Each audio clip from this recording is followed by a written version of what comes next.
Hello, so it's day 3 on my trip in Cairo, and yesterday I went to see the Grand Egyptian Museum and the Old Egyptian Museum, and it was really incredible, and I got a lot of inspiration for my art and just a kind of a feast for my eyes of everything around me, as Cairo is wild and crazy and overwhelming, but also amazing.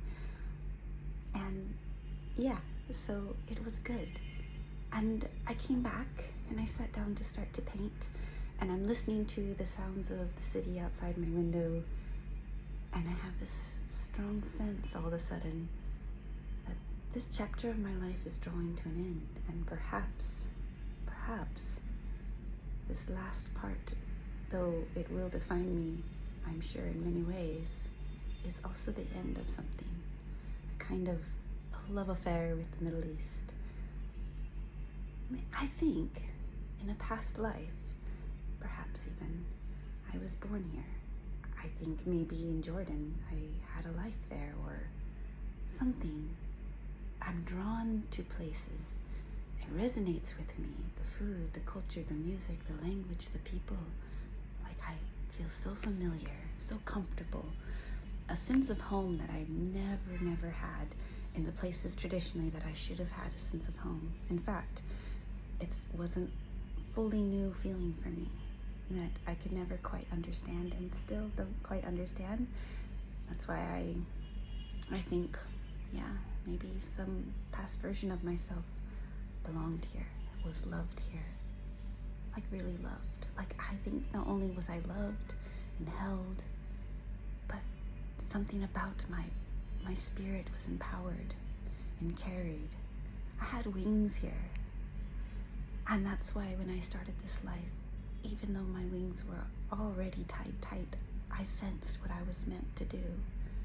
And when I came to Jordan, my first real decent experience in the Middle East, was something snapped those binds, and I realized or got a glimpse of who I actually am, who I can be, or who I was.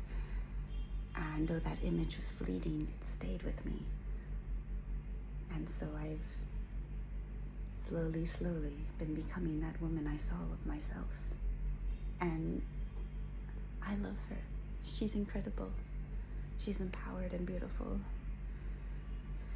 and timid and vulnerable and all the things that people are confused by and inspired by and repelled by and angry at and perhaps love in their own way. I don't have a neutral effect on people, and that's strange to me because I'm just me, you know? I'm just trying to figure it all out. That's why I'm here. Cairo, Egypt, which maybe doesn't make a lot of sense, but somehow inside it does. And this intuition I can't refute. She's gently telling me it is about time to let go. That though I may have had a story here, and I have had a story here in these last years, there's ultimately no place to hold me here. No place to land and be. It is something I travel through and wander through and experience and have loved in so many ways. But in this life, in this version of myself, there's something more or something different I'm meant to do. There's other lands that call me now and maybe have some claim on me. And other hearts that I will bind myself to in beautiful ways, even if everything changes constantly, that there is no such thing as permanence. And I accepted this profoundly. I'm grateful for everything that I have been able to live through thus far. And even with this heavy weariness of life, there's so much beauty and magic in life. So much.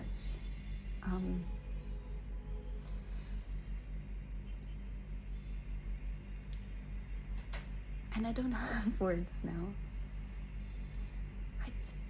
I wanted a life here somehow. But either I couldn't envision it fully, it wasn't meant to be, or simply it already was, and I'm just sensing something from the deep past of myself. So I will live fully, of course, as always. But slowly, slowly, I'm letting go. And the only thing I'm very capable of doing in this version of myself, in this physical form, is moving forward. Keep going. Keep moving forward day by day. Be open to what comes to me. And also set my intentions in my heart towards what I believe is good. That's all I could do.